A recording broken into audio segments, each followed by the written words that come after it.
Why are you standing there looking up into the sky?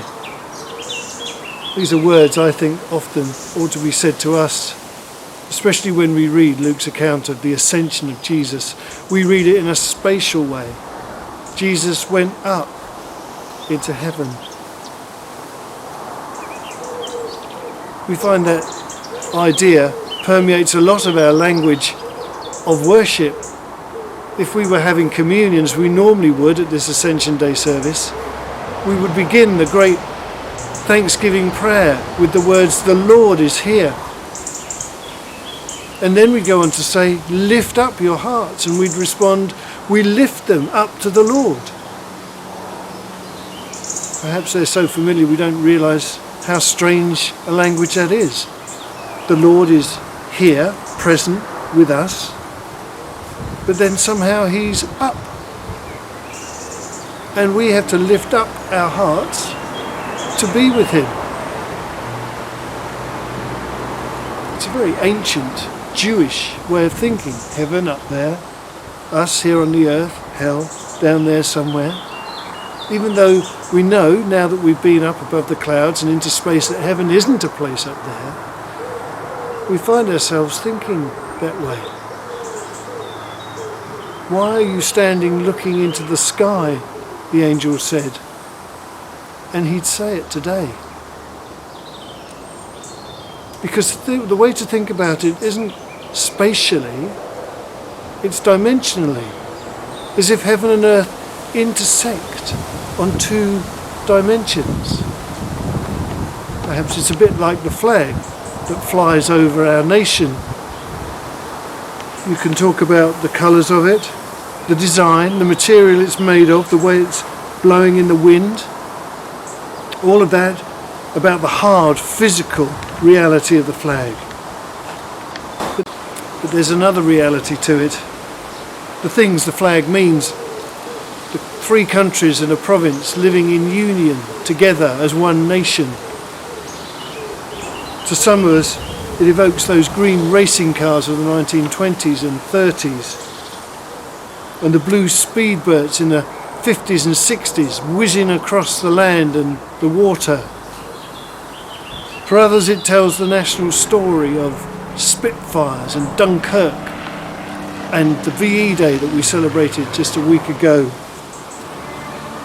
And for generations as old as my uncle, who's 91, it speaks of the land of hope and glory, empire, monarchy, democracy, fair play, justice. And that reality has far more depth and power and meaning than simply the two-dimensional reality of the flag.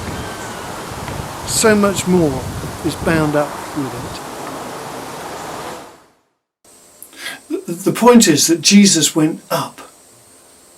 Not up there somewhere beyond the stars, but up into God's place, into God's dimension. And the cloud that hid him from the disciples' sight, that was a sign. Clouds are often used in the Bible to speak of the presence of God. Think of the cloud in the temple when the Israelites went to worship there. Or the cloud on the Mount of Transfiguration. Or those clouds that we read about in our reading from Daniel 7, where in the vision the prophet sees one like a son of man coming with the clouds of heaven. And he approached the Ancient of Days and was led into his presence. That's a verse that people often think is about Jesus coming back, but actually it's nothing to do with that. It's about the great hope that one day God's people would rule and reign with him from the throne room of God. The prophet had told about 4 beasts who had ranged across the earth, terrorizing it with oppressions. They represented the oppression and troubles that God's people had suffered. But then they were defeated, and the conqueror, one like a son of man, ascends on the clouds to the very throne room of God, and he's presented victorious before him and given power and authority over the nations. In the book of Daniel, the Son of Man is a kind of composite figure, a representation of Israel fulfilling its hopes and dreams. But when Jesus takes for himself the title Son of Man, he's saying that he's the one who's going to fulfill Israel's destiny. And here in the Ascension, he's doing just that. One like a Son of Man coming in the clouds into the very presence of God. And we know, since Pentecost, which we shall celebrate in just a week's time, that it's not just Israel's destiny he fulfills. He fulfills the destiny of us all. He has shared our struggles, and now he lifts us up into the presence of the Father as we are vindicated before him. It's a kind of enthronement, a coronation, an exaltation of Jesus as he takes his place as king and ruler over all things and leads us into that place.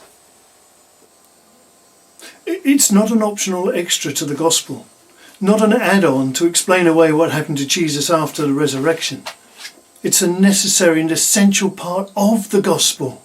Heaven and earth are joined twice in Jesus. Christmas tells us how Jesus brought heaven to earth, and Ascension tells us how Jesus brought earth to heaven.